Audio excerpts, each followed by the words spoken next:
The ledge wasn't as narrow as Veronica Lawrence had imagined. 42 stories up, standing on the exterior maintenance walkway of Lawrence Global Headquarters at 3 a.m.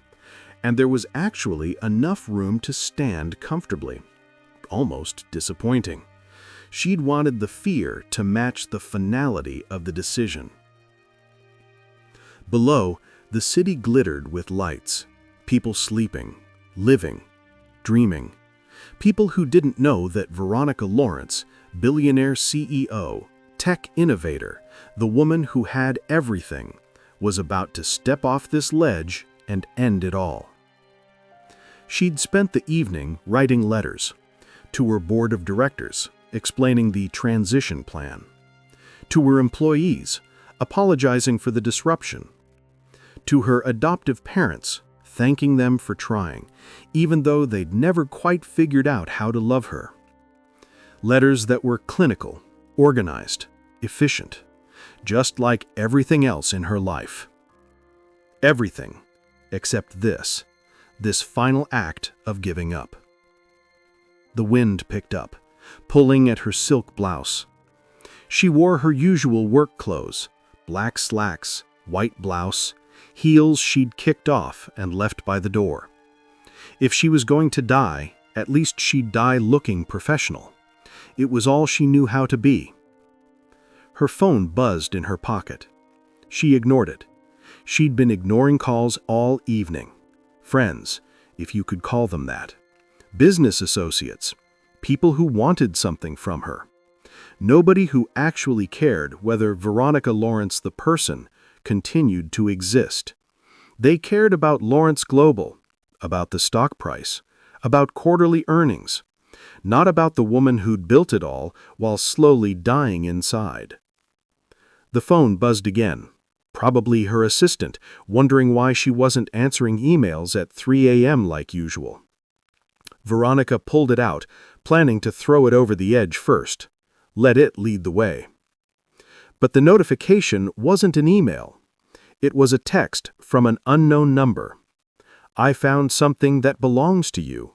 I think you need to see it before you do anything permanent. I'm in your lobby. Please come down. Thomas. Veronica's breath caught. Nobody knew she was up here. Nobody knew what she was planning. How could a stranger... Her phone rang. Same unknown number. Against every instinct, Veronica answered. Ms. Lawrence? A man's voice, warm and concerned. I'm Thomas Brennan. I'm standing in your lobby with your night security guard. I have something that belonged to your mother, and I know this sounds crazy, but I think you need to see it right now, tonight, before you make any decisions you can't take back. How did you know? Veronica's voice cracked. How did you know I was... Your office lights are on, Thomas said gently. And your assistant posted on social media 2 hours ago that she was worried because you'd sent her a strange goodbye email. And I've been where you are. Not literally on a ledge, but in that place where ending everything seems like the only option. Please, come down. Look at what I found. Then, if you still want to do what you were planning, at least you'll have made the choice with all the information. Before we continue, tell us in the comments where in the world you're watching from. We love knowing how far these stories of hope and resilience travel. Your comments inspire us to keep bringing you powerful narratives every week. Veronica looked at the city below, then at her phone, then at the door leading back inside. She didn't believe in signs, didn't believe in fate, didn't believe that a stranger calling at exactly the right moment meant anything except coincidence. But she was also exhausted, so tired of carrying the weight of success without happiness. And if she was going to die tonight anyway, what difference did 20 more minutes make? I'll be down in 5 minutes, Veronica said, but this better be important. It is, Thomas promised. It's the most important thing in the world. Before we continue, tell us in the comments where in the world you're watching from. We love knowing how far these stories of hope and resilience travel. Your comments inspire us to keep bringing you powerful narratives every week. Veronica rode the elevator down in bare feet, carrying her heels, not bothering to fix her wind-blown hair. What did appearance matter when you were planning to die?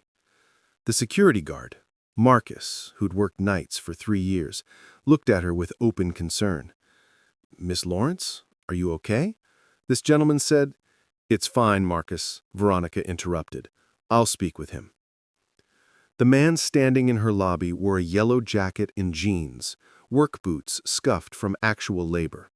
He was maybe 35, with dark hair and kind eyes, and he held something small wrapped in a cloth. Behind him, a little girl in red pajamas slept on one of the lobby couches, clutching a stuffed animal. "Your daughter?" Veronica asked, nodding toward the child. "Rosalind," Thomas confirmed. "She's 7. I'm sorry to bring her, but I couldn't leave her home alone, and this couldn't wait." "You said you found something of my mother's," Veronica said flatly. "My mother died 20 years ago. Whatever you think you found—" Thomas unwrapped the cloth. In his palm lay a ring, white gold with a distinctive pattern of intertwined vines, and a small sapphire that caught the lobby lights. Veronica's knees buckled. She grabbed the reception desk for support. "Where did you get that?" she whispered. "From a pawn shop 3 blocks from here. I work as a jeweler, or I did before I got laid off and ended up doing maintenance work. I was walking past and saw this ring in the window, and something about it. I've never seen metal work like this. The vines are hand-carved, probably 1950s craftsmanship, absolutely exquisite. So I went in to look at it." He held the ring out. Veronica took it with shaking hands. Inside the band, engraved in script so small you needed a magnifier to read it, were the words, "To Helena, my eternal love, G." "This was my mother's," Veronica said, her voice breaking. "It was her mother's before that. My grandmother made my grandfather commission it when they were young and poor. Helena was my mother. This ring was supposed to come to me when she died.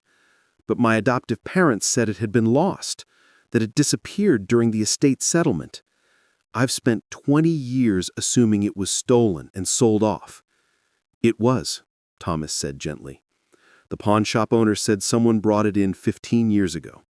A woman, desperate for money, sold it for a fraction of what it was worth.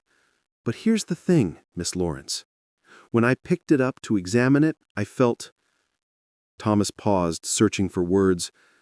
"I felt like this ring was screaming to go home, like it was in the wrong place and needed to get back to its person.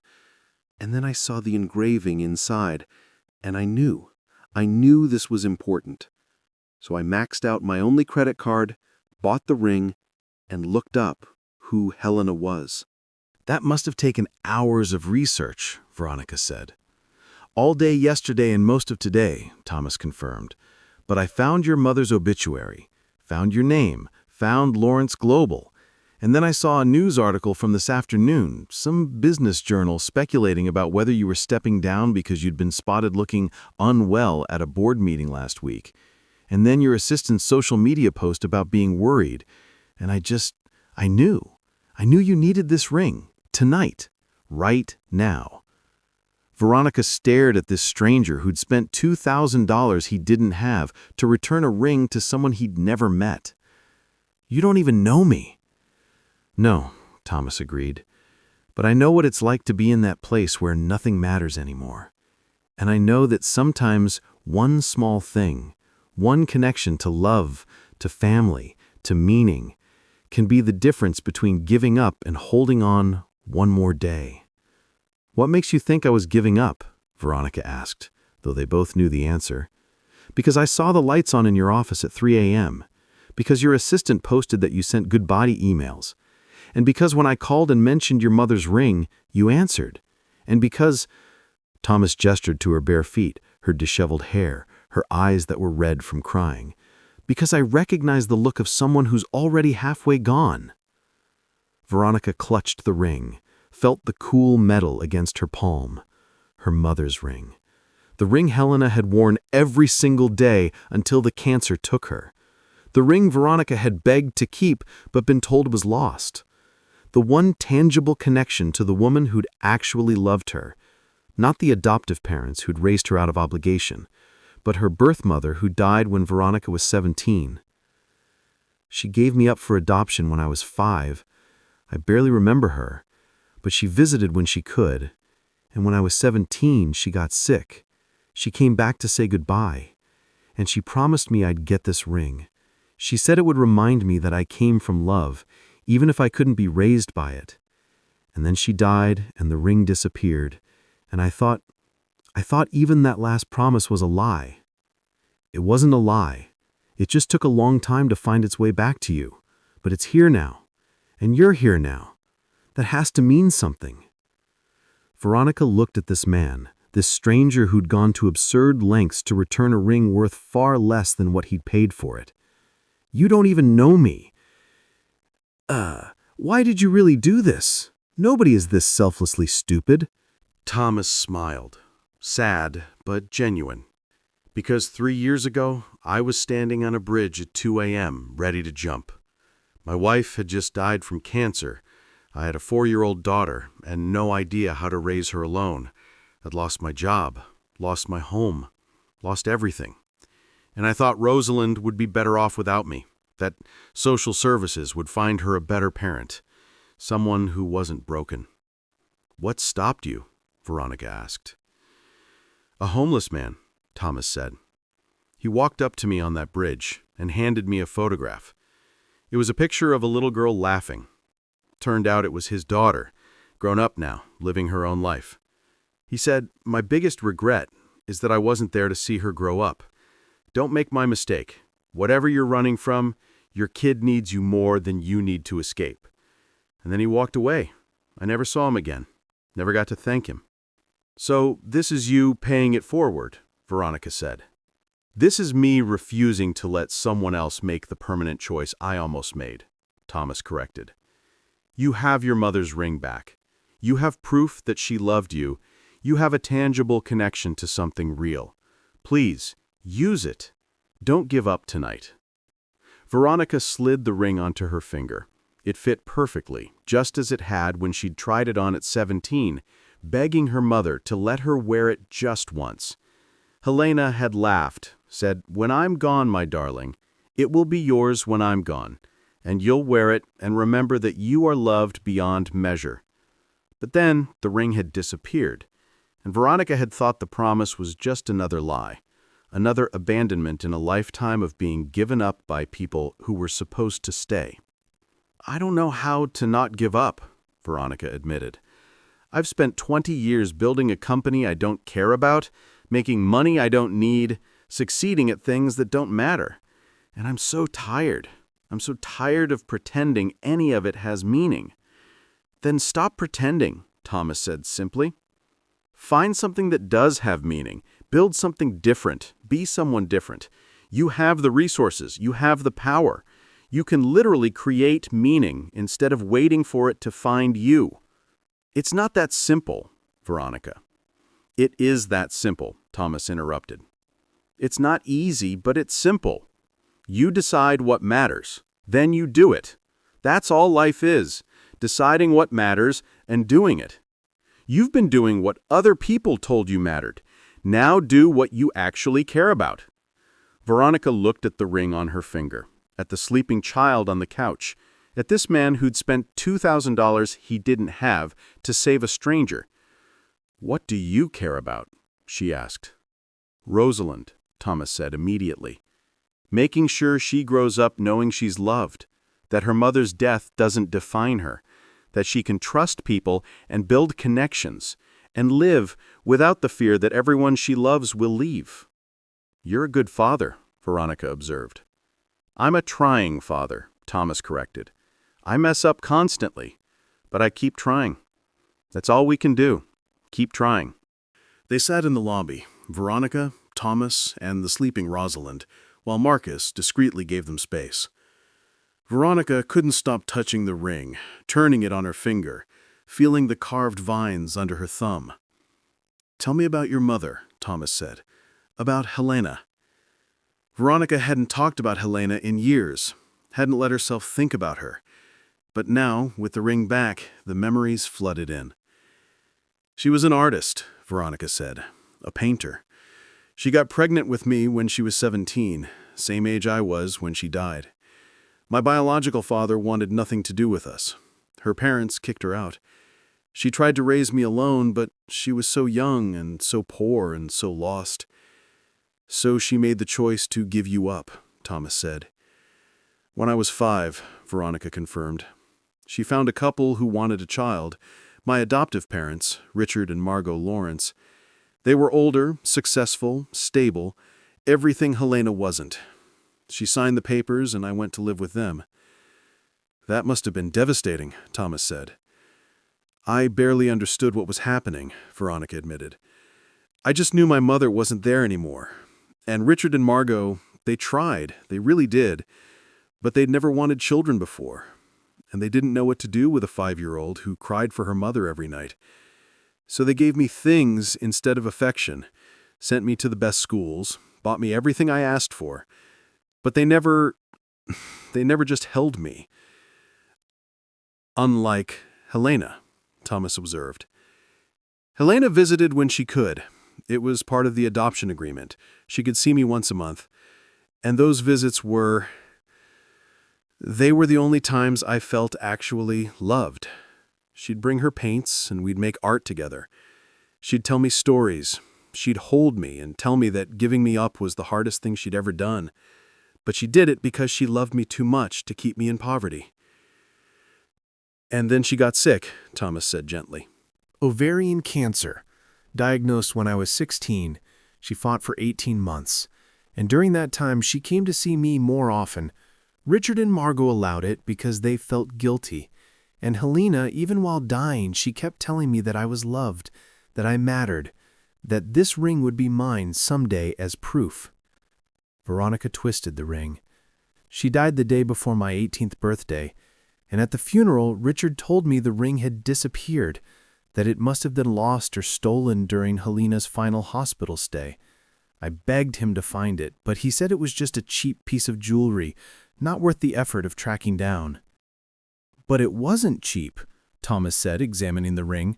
This is exquisite craftsmanship. The sapphire alone is worth several $1,000s. And the metalwork, this is art. Your grandmother was right to commission it. My grandmother was a seamstress. My grandfather was a janitor. They saved for 2 years to buy this ring when they got married. It was the only valuable thing they ever owned, and they gave it to Helena when she turned 16, told her it was proof that love was worth more than money, that they'd built a life together on nothing but commitment and care. And then Helena gave it to you. Or tried to. Except it was taken from me, Veronica said bitterly, by someone who saw a desperate, dying woman and stole her most precious possession. And I've spent 20 years assuming it was gone forever. But it's not gone, Thomas reminded her. It's back. Against all odds, it found its way back to you. Because you bankrupted yourself to buy it. Why? You don't know me. You don't owe me anything. Why would you do something so financially irresponsible? Thomas was quiet for a moment. Do you want the truth? The real reason? Yes. Because Rosalind has her mother's ring. My wife, Caroline, before she died, she took off her wedding ring and put it in Rosalind's jewelry box. She said, "When you're older, baby girl, this ring will remind you that your mama loved you more than anything in the world." And every night, Rosalind takes out that ring and holds it while she falls asleep. His voice caught. That ring is the only physical proof Rosalind has that her mother loved her. And I thought, if someone had taken Caroline's ring, if Rosalind had lost that connection, I'd move heaven and earth to get it back. And so when I found your mother's ring, I knew. I knew there was a daughter out there somewhere who needed this back, and I'd want someone to do the same for Rosalind. Veronica felt tears streaming down her face. I was ready to die tonight. I'd written the letters, I'd made the plan. I was standing on that ledge, and the only thing I was thinking about was how to make it quick. And then you called with my mother's ring. The one thing that proves I came from love. You did come from love, Thomas said firmly. "Your mother made an impossible choice because she loved you too much to keep you in poverty. Your grandparents saved for years to create a symbol of commitment, and now that symbol is back with you. That's not coincidence. That's love reaching across time." "I don't believe in that kind of thing," Veronica said. "Neither did I," Thomas admitted. "Until a homeless man appeared on a bridge exactly when I needed him. Until I found this ring exactly when you needed it back. Sometimes the universe conspires to keep us alive. The question is, what are you going to do with this second chance?" They talked through the night, Veronica and Thomas, with Rosalind eventually waking up and joining the conversation with the brutal honesty of 7-year-olds.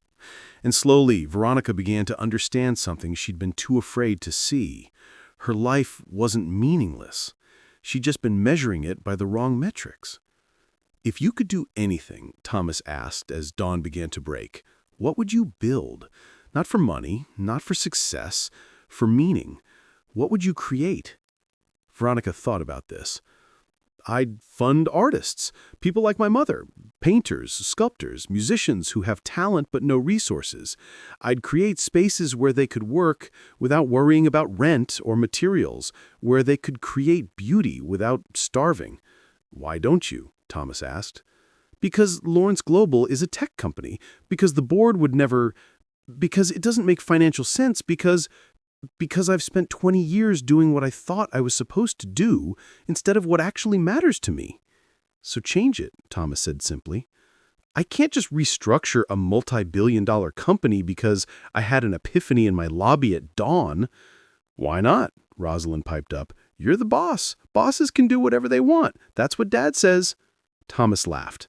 "I say that about little things, Rose, but actually, she's right. You're the CEO and majority shareholder. You literally can do whatever you want. The question is whether you're brave enough to do it." Veronica looked at the ring on her finger, thought about Helena, pregnant and 17, making the choice to give up her daughter because she loved her too much to keep her in poverty. Thought about her grandparents, saving for 2 years to buy a ring that symbolized commitment over wealth. Thought about the legacy of love she'd been carrying without realizing it. "What if I fail?" Veronica asked. "Then you fail," Thomas said with a shrug. "But at least you'll fail while trying to do something that matters instead of succeeding at something that doesn't." "That's a very cavalier attitude toward potential financial ruin," Veronica observed. "I'm a single father, living paycheck to paycheck after maxing out my credit card to buy a ring," Thomas said with a grin. "I'm already ruined. I literally have nothing to lose. You, on the other hand, have billions to lose. But here's the thing. You were going to throw it all away tonight anyway. So what's the difference between walking away from money because you're dead and walking away from money because you're building something you actually care about?" "The difference is I'm alive for the latter," Veronica said slowly. "Exactly," Thomas confirmed. "So stay alive. Build something that honors your mother. Create the legacy she would have wanted for you. Use your power for meaning instead of just money." Veronica stood up, paced the lobby, the ring catching the early morning light. "I'd need to restructure everything, redirect funds, create new divisions. The board would fight me, shareholders would complain. It would be a nightmare." "But would it be meaningful?" Thomas asked. Veronica stopped pacing, looked at this man who'd saved her life with a phone call and a ring. "Yes, it would be the most meaningful thing I've ever done." "Then do it," Thomas said. "And if you need help, if you need someone to remind you why you're doing this when it gets hard, call me. I maxed out my credit card for you. The least you can do is let me be your conscience." "Deal," Veronica said, surprising herself. "But first, let me fix your credit card problem and find you better work than maintenance. You're a jeweler? A real one?" "Trained at the Gemological Institute," Thomas confirmed. "But when Caroline got sick, I took any work I could find. Jewelry doesn't pay well when you're starting out. Maintenance at least covered the bills." "Work for me," Veronica said impulsively. "Lawrence Global is going to need someone to help design and evaluate art pieces for the foundation I'm about to create. Someone who understands craftsmanship and beauty. Someone who sees value beyond price tags." "I don't have a degree in art history," Thomas protested. No, but you have a degree in seeing what matters, Veronica said. You spent $2,000 you didn't have on a ring because you recognized its emotional value was worth more than its monetary cost. That's exactly the perspective I need. Please, let me hire you. Let me make this right. Thomas looked at Rosalind, who was nodding vigorously.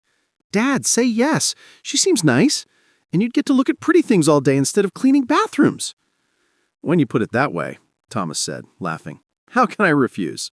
The board meeting 3 days later was exactly as contentious as Veronica had anticipated.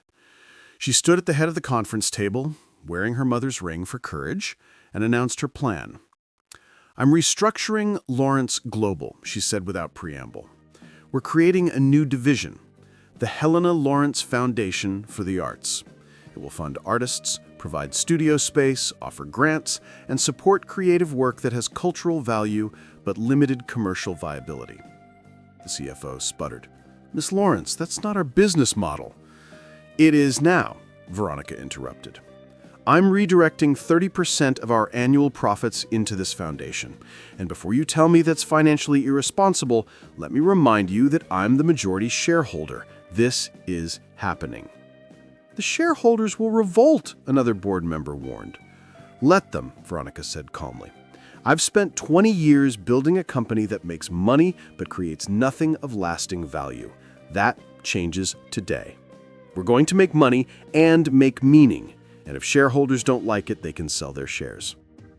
She told them about Helena, about the ring, about standing on a ledge at 3 a.m. ready to end everything because success without meaning was just expensive misery, about a stranger who'd gone to absurd lengths to return a piece of jewelry that represented love across generations. I almost died because I forgot what actually mattered, Veronica said. I'm not making that mistake again. Lawrence Global will continue to be profitable. I'm not destroying the company, but we're adding purpose. We're building something my mother would have been proud of. The board was silent. Finally, one member spoke up. Veronica, I think this is the first time in 15 years I've heard you talk about what you actually care about instead of just quarterly projections. I'm in. Let's build something meaningful. One by one, the board members agreed. Not all of them. 3 resigned on the spot. But the majority stayed, committed to this new vision. And Veronica began to build. If this story moved you, you've experienced the power of Becca's stories. We create narratives about impossible timing, about strangers who save lives, about love that persists beyond death and finds its way home when we need it most. Subscribe to Becca's Stories and join our community that believes in second chances and the power of small objects carrying immense meaning, and strangers who become family, and in choosing to stay alive even when darkness feels overwhelming. Every week we bring you stories of single parents who see value beyond price, children who teach us what matters, and transformation that begins with one phone call at 3 a.m. Share this story with someone who needs a reminder to stay, who's standing on their own ledge, who needs to know that impossible things happen when love persists. Comment below and tell us about a time when a small object saved you, when a stranger became family, when you chose to stay despite the darkness. Because here at Becca's Stories, we believe that jewelers find rings at the right moment, that mother's love reaches across death, that phone calls at 3 a.m. can save lives, and that meaning is always worth building even when success feels empty. Until next time, remember, you are loved beyond measure. You come from strength. Your mother's love persists. Choose to stay. Build something beautiful. Let impossible things find their way home.